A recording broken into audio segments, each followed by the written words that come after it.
Over the last few years, gaming and mainly FPS games have become suffocating in a way. Every game feels identical, every game feels the need to be a hero chooser. You focus more on the skins and bundles they're pushing rather than the actual gameplay. But the worst thing that has ruined FPS games, and not all of them but a large portion of them, has been skill-based matchmaking and other data-driven systems that have been implemented that have simply sucked the soul out of FPS games. Battlefield 6, however, is looking to shift away from all of that and is going in the opposite direction. And in this video, I want to look at how Battlefield 6 is the wake-up call that the FPS scene has needed for a very long time. SBMM, or skill-based matchmaking, has become a plague on FPS games over the last several years. It has become the invisible hand guiding nearly every modern multiplayer game. In theory, it sounds like a good idea. Its purpose is to make games balanced to ensure that the people you play against are on the same level as you are. However, in practice, it punishes you for being good at the game. It makes every game you play feel like a ranked game. Every game you play will feel the same. No matter how well you play, the algorithm silently adjusts, making sure your next match is just as stressful as the last one. There is no reward in getting better or improving at a given game, because that improvement will never really be reflected when you're constantly playing against players at the same level. No one wants to get home after a long day, load up a game and feel like they have to sweat their arse off just to compete against other players. Not only that, but skill-based matchmaking also stops you from experimenting with different weapons, different gadgets. It makes you use the so-called meta weapons, because if you don't, chances are you'll be losing most of your gunfights. It's a system that has been fundamental to Call of Duty's decline. Skill-based matchmaking simply wouldn't work in a game like Battlefield, and a great example of that is Delta Force with a Warfare game mode, which, even though the devs have said the game has no SBMM, if you've played that game, you will know that it most definitely fucking has. Why the fuck you lying? And let me tell you, that experience sucks. It's one of the many reasons I stopped playing the Warfare game mode on Delta Force altogether. Battlefield has always been defined by freedom, the freedom to play in anywhere you like. Whether you want to play as Assault, Medic, Engineer or Recon, you can, and you can dominate by playing as either one of those. The game doesn't punish you for playing in a specific way because it understands that people like to play in specific ways themselves. Now, that's not to say that there aren't weapons or gadgets or vehicles that are stronger than others. But when you have 64 players in a lobby, not everyone will be using the exact same weapon, class or gadget, because Battlefield relies on people to play as different classes and incentivises teamwork. Battlefield has always been loved for offering players a sandbox experience, and how that given round plays out is down to the 64 players in that lobby. It's not decided by an algorithm. Battlefield is about chaos, teamwork, but most importantly, variety. It stands for the very thing SBMM has killed. It's one of the reasons why so many people played the Battlefield 6 beta, and why so many Call of Duty players came over and didn't go back to Call of Duty once the beta was over. It's a breath of fresh air when you can simply load up a game and just have fun and chill for a few games and not feel like the game is punishing you for simply playing it. There is no stress unless you're being spawn trapped, but even then, all you have to do is back out and look for a new game, and the chances of you getting into a similar game again are very slim. Battlefield 6 should serve as a lesson to Call of Duty and other FPS games out there that skill-based matchmaking simply doesn't work. It never did. People just got so accustomed to it that they either stopped playing the game or became numb to it and accepted it as the norm. But when they played the Battlefield 6 beta, they were reminded how fun FPS games used to be when SBMM wasn't a thing, when there wasn't an algorithm that was deciding how a game was going to play out. Portal or the server browser also wouldn't be available if the game had an SBMM system in place. I already can't wait for the Christmas news on Battlefield 6, and if you're someone that's played games for a long time, and especially in Call of Duty, you would be licking your lips at the thought of the Christmas news coming over. And honestly, I hope that in the next year or so, we see FPS games abandon SBMM, because it's simply a system that doesn't work and punishes you for simply playing a game, and that is never a good thing.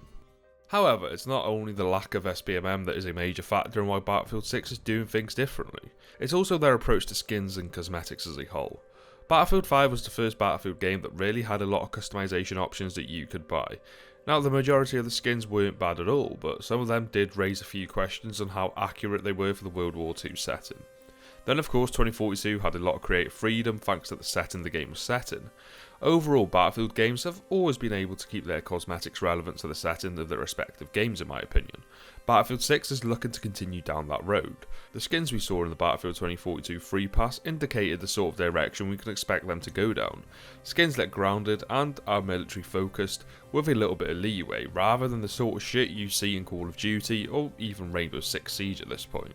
You won't see Beavis and Butthead or Master Chief running around in Battlefield 6. These sort of skins kill the identity of the game. I mean, look at Call of Duty, you wouldn't be able to tell the setting or the time period of the game simply by playing it, and that's a problem. If a game focuses on military warfare, the skins and cosmetics should reflect that, and it looks like Battlefield 6 will stick to the setting and keep them grounded. We don't need any crossovers between Battlefield and films or other game franchises, leave that over in Fortnite and Call of Duty. What we want are the same skins we got back in older Battlefield games. I wouldn't be against seeing some of the skins from older Battlefield games come over actually, like bundles from Bad Company 2, Battlefield 3 and Battlefield 4. Honestly, I think that would sell really well and people would love it. And we already saw that with the Engineer skin we got in 2042's free Battle Pass. The Tombstone skin you get for pre-ordering the game also looks really solid in my opinion. I've seen some people call the Phantom Edition skins bad or that they look too outlandish in a weird way. Of course everyone is entitled to their own opinion, but I simply disagree with that. I fucking love the look of these skins, and people who are complaining seem to be digesting every little aspect of the skins. Complaining because they have a little colour on them, and how does that make sense for a recon class to have it when they should be undetectable? Yeah, that argument might work in a game like Arma Reforger, but guess what? It doesn't in Battlefield, where there are several different ways for players to be spotted, and you end up running around with a massive fucking red Dorito above your head. I totally agree that we don't want to see weapons and player skins that are out of touch with the grounded military setting of the game. But then again, we need to allow for a little bit of creative freedom that still manages to somewhat fit between the margins of staying real to the setting and breaking immersion completely. But from what we have seen, it seems that DICE will stick to the guns, and after all, it's what players want. People are sick of these crossovers where you have Nicki Minaj or Homelander running around. People want to go back to the good old days where skins fit the setting of the game. Another reason why I think EA and DICE will stick to the guns is because of the live action trailer they released, where they openly mocked Call of Duty for their skins. Now I said this in my previous video, but it would be extremely hypocritical to poke fun at that, and then in a few months' time end up doing the same thing. Of course, skins and cosmetics as a whole are subjective, but honestly I think DICE is handling them really well. Cheating has also plagued FPS games. It has always been a problem on PC, but now with every game having crossplay and some of them actually not letting you turn that off, it also impacts console players now. And not to mention the rising popularity of people using Cronus and other devices on consoles themselves. And although cheating has always been around, it has definitely spiked over the last decade or so, mainly because of the money that can be made in gaming nowadays. But Battlefield 6 did a fantastic job of stopping cheaters throughout both of their open beta weekends. I personally didn't encounter a single cheater throughout my entire 40 hours played. What makes that more significant is just how many people played the beta. The beta peaked at over 500k players on Steam, and yet there wasn't any crazy clips of people cheating, unless I missed them, but I'm pretty sure I didn't. Now compare that to Black Ops 7 beta, and I've already seen people cheating, and the number of players is significantly lower than Battlefield 6's. It's refreshing seeing a studio and company actually trying to tackle cheaters and implementing a system that seems to be working. Now of course that could change once the full game is out, and especially once the Battle Royale game mode finally comes out, but I do believe that the anti-cheat system DICE has implemented is working really well. Cheaters and hackers can ultimately kill a game. And older Battlefield titles like Battlefield 1 and Battlefield 5 were at times unplayable on PC because of the cheaters you'd encounter. It's not just Battlefield games either. Titanfall 2 suffered from a cheater problem for a very long time. However, that cheater problem in older Battlefield games was effectively solved once DICE implemented the Javelin anti-cheat system into the games. People also had some issues when it came to the Javelin anti-cheat system because it required you to enable secure safe boot in your BIOS settings, but honestly I would much rather do that than come up against cheaters regularly. And by the way, make sure you do have that enabled before trying to play Battlefield 6, because otherwise you won't be able to launch the game. And there are several videos out there showing you how to do it. It's not that complicated, it doesn't take that long, and it's worth doing, so make sure you have that done before you play Battlefield 6 on Friday. But I think one of the most important things Battlefield can teach a lot of other FPS games, but also games in general, is that this is what happens when you listen to your community. And in all fairness, it does seem like EA and DICE have changed for the better. At least that's what it seems like at the minute. It seems that EA has actually started listening to the communities. FC25 saw a huge drop in revenue for EA, the biggest moneymaker, and this year they delivered probably the best FIFA game in the last 5 or so years. Not only that, but they also made gameplay changes that players have been asking for a long time. On the other hand, DICE has been more transparent than ever, offering updates frequently and also listening to player feedback, both through the testing in Battlefield Labs, but also just through online discourse. DICE has always sort of been infamous for the lack of communication or just being very poor at it in general, but this time around they've been superb. Sure, you may not agree with every single decision they've made, but you can't make everyone happy. But for years people said they want a game that feels like a mixture of Battlefield 3, Battlefield 4, and this game does have aspects of that and does feel like a true successor to both of those titles. Let's hope they're able to keep this sort of communication up throughout the life cycle of the game. Battlefield 6 seems to be going against the grain, and this is exactly why it will succeed and why so many players are interested in it.